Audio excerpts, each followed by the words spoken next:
Well, there is alarmism everywhere, isn't there? If it's not one thing, it's the other. Now we're told the bushfire season is upon us. We've had one of the first major bushfires on Queensland's Fraser Island. This was last week in the middle of a 5-day heatwave, but allegedly started by an illegal campfire more than a month ago.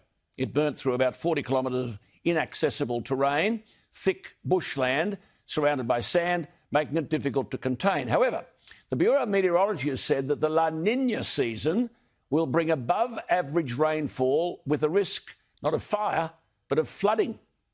They're saying December to February will bring a high level of rainfall across most of Australia, except the west coast of Tasmania. But of course, we still remember the bushfires of last summer.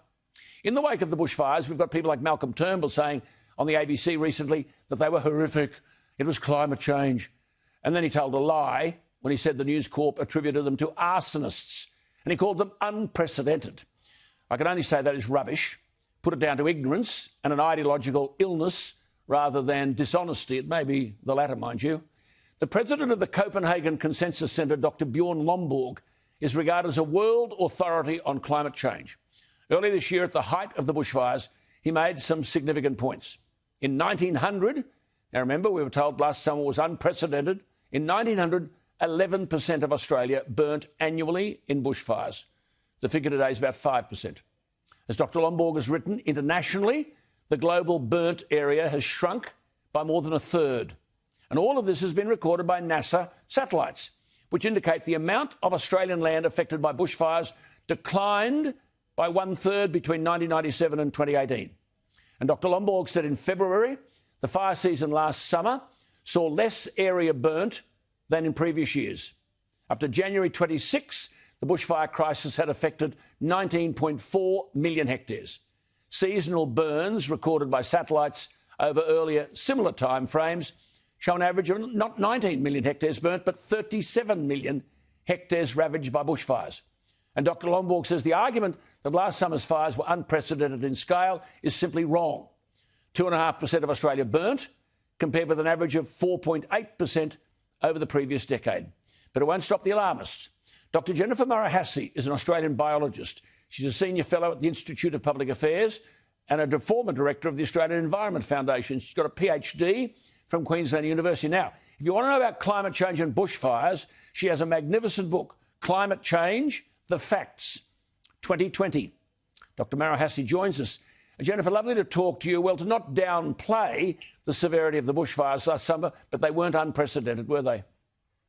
No, they certainly weren't. Certainly larger areas have burnt in the past, both nationwide and in the context of southeastern Australia. And that is detailed in chapter 15 of this important new book. Yeah, but if you use the word unprecedented, of course, it creates this sense of emergency, a climate emergency. Everything's climate change, and all sorts of people mouth this stuff. Now, what about this Andrew Johnson, the head of the Bureau of Meteorology?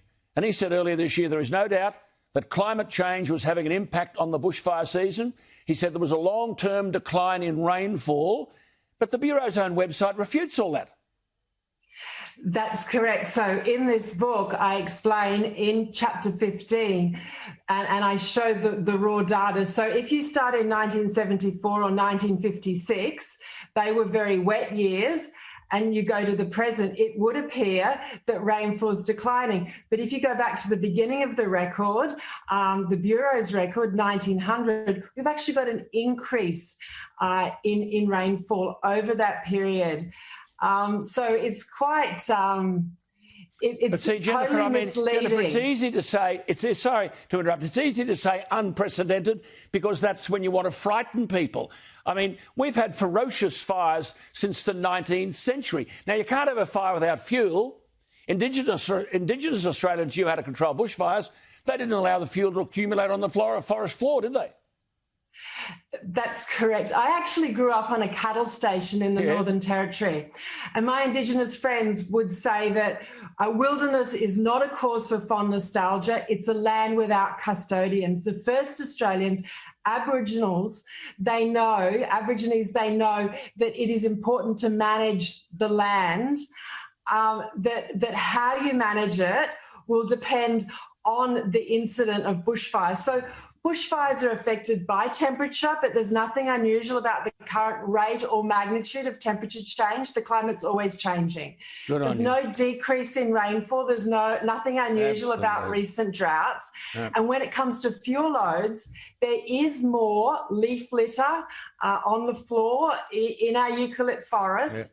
Yep. And but we can reduce that through more... You can't have a fire without fuel. You can't have a fire without fuel, can you? And we've got... Look, Jennifer dismantles this alarmism over bushfires.